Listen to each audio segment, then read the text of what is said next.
بس یہ غلطی معاف کرنے کا ضعف نہیں خود میں پا رہا تھا۔ اسے لگتا تھا وہ اس کے قریب چلا گیا تو اس کے اندر تک ابلتا ہوا لاوا اپنی قربت کی صورت میں اس پر انڈیل دے گا۔ مگر اب مسئلہ یہ تھا وہ کمرے میں شعلہ جوالا بنی اس کا ضبط آزما رہی تھی۔ وہ ایسا کیوں کر رہی تھی؟ وہ سمجھ رہا تھا۔ اس کی ضدی بے وقوف بیوی صرف اسے سلگانا چاہتی تھی، تڑپانا چاہتی تھی، اور اس میں وہ کافی حد تک کامیاب بھی ہو رہی تھی۔ وہ اسے ایسے دیکھتے اندر تک سلگ رہا تھا۔ وہ کافی دیر تک نیم گرم پانی سے شاور لیتے خود کو پرسکون کر رہا تھا۔ وہ شاور لے کر باہر آیا تو اسے یقین تھا وہ اب تک سو چکی ہوگی، کیونکہ رات بہت بیت چکی تھی۔ وہ واش روم میں کافی دیر گزار کر آیا تھا، مگر وہ بیڈ کے وسط میں بیٹھی اپنی مومی پیروں کی لوشن کی مالش کر رہی تھی۔ بوتل سے ذرا سا لوشن لیتے ہوئے بوتل کو بیڈ کی سائڈ پر رکھ کر اپنی چاندی سے جیسے ٹکنوں پر نرمی سے مل رہی تھی۔ اگر تمہارا ہو گیا تو پلیز ذرا ادھر ہو جاؤ، مجھے سونا ہے،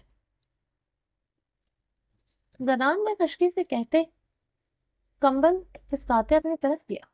ابرش کندھے اچکاتے کھسکتی ہوئی اپنی سائڈ پر ہو گئی۔ زنان بیڈ پر چست لیٹا اپنی آنکھوں کو پر بازو رکھ کر رہ گیا۔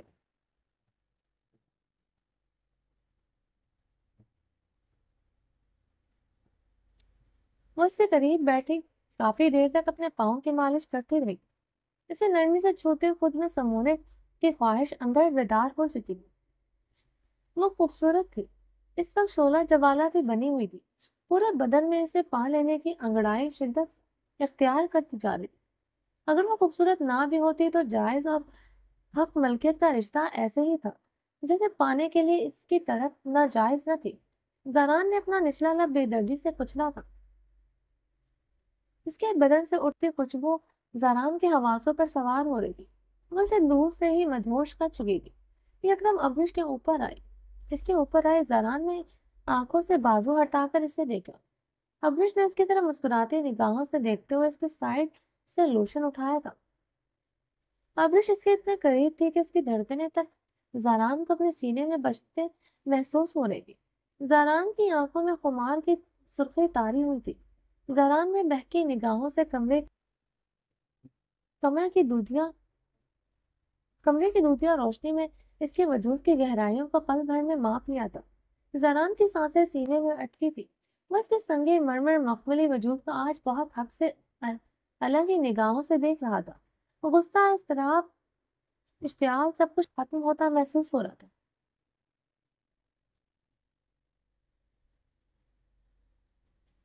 وہ اس لمحے اور زندگی میں آنے والے تمام لمحوں میں صرف اسے اپنی سانسوں سے بھی زیادہ قریب رکھنا چاہتا تھا۔ ابرش زنان کے خمار آلود نگاہوں میں دیکھتی دلکشی سے ایک بار پھر سے مسکرائی۔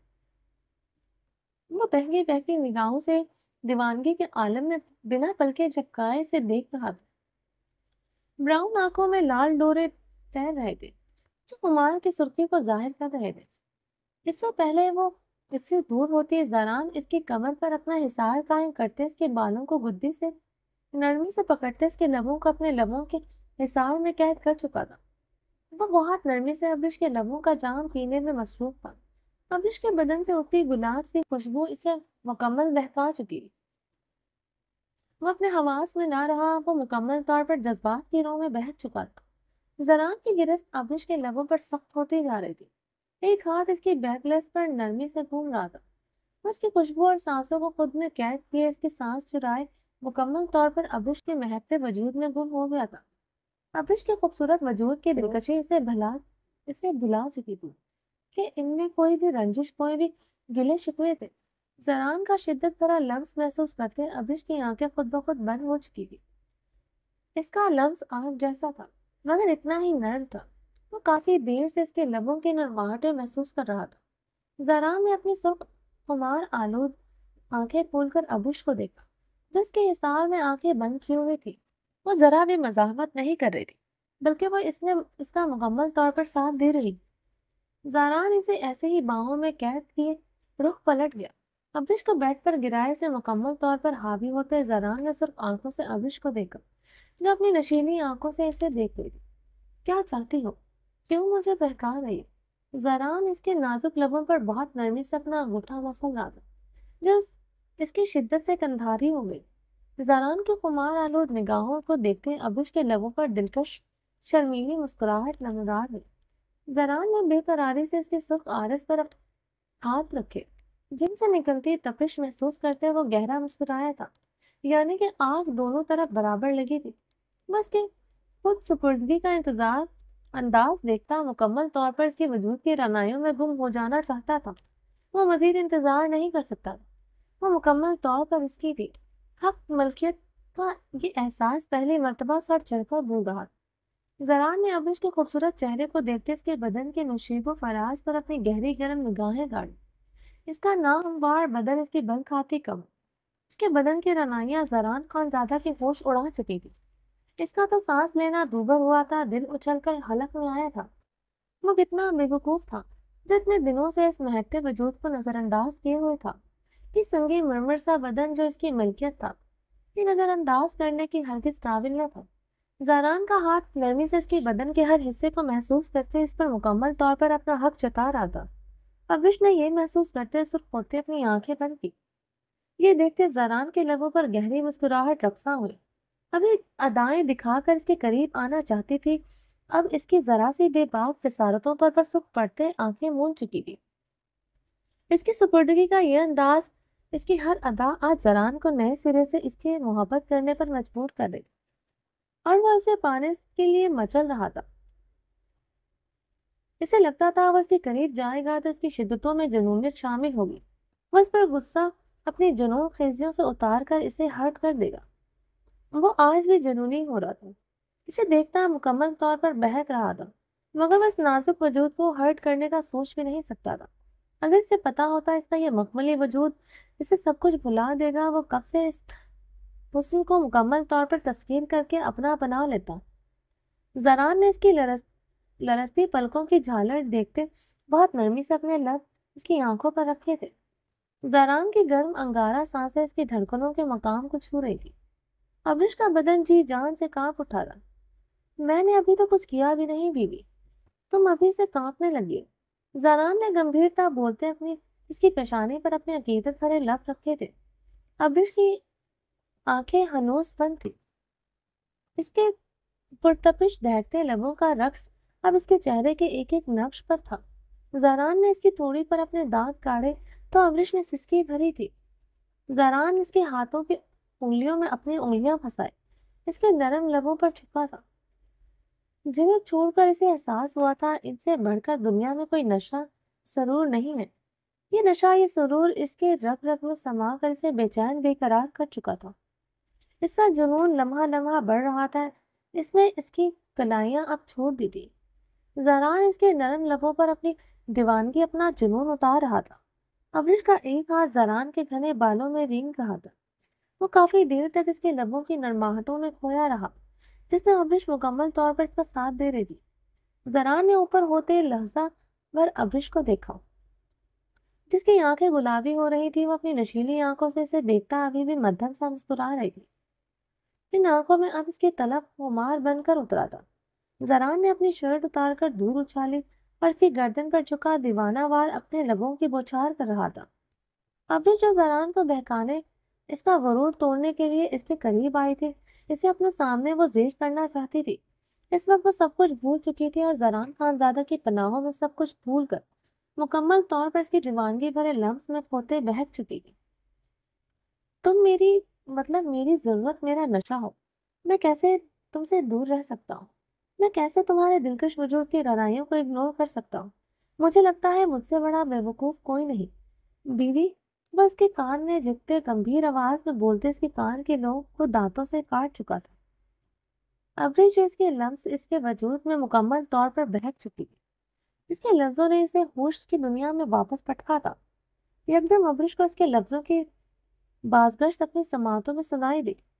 تم اب سونے کی بھی بن کر آ جاؤ، میرے نزدیک تمہاری ویلیو پیتل سے بھی کم رہے گی، تمہارا یہ خوبصورت بدن، تمہارے حسن کی میرے نزدیک کوئی اہمیت نہیں رہی۔ تم اب کبھی بھی زران خانزادہ کے دل کی دھڑکنیں نہیں بڑھا سکتے، تمہاری قربت کبھی اب میرے اندر کوئی پیاس نہیں جگا سکتی، یہاں تک کہ تم میری کبھی ضرورت بھی نہیں بن سکتی۔ یہ لفظ اس کی سماعتوں میں اترتے یکدم اس کا پورا وجود جیسے نیلا کر چکے تھے۔ وہ اس سے اپنی طلب، اپنا نشہ پورا کر رہا تھا، وہ جب اس سے اپنی طلب پوری کر لیتا تو وہ پھر سے وہی زران خان زادہ بن جاتا جو اس کی غلطی معاف کرنے کا ابھی تک خود میں ظرف نہیں پا رہا تھا۔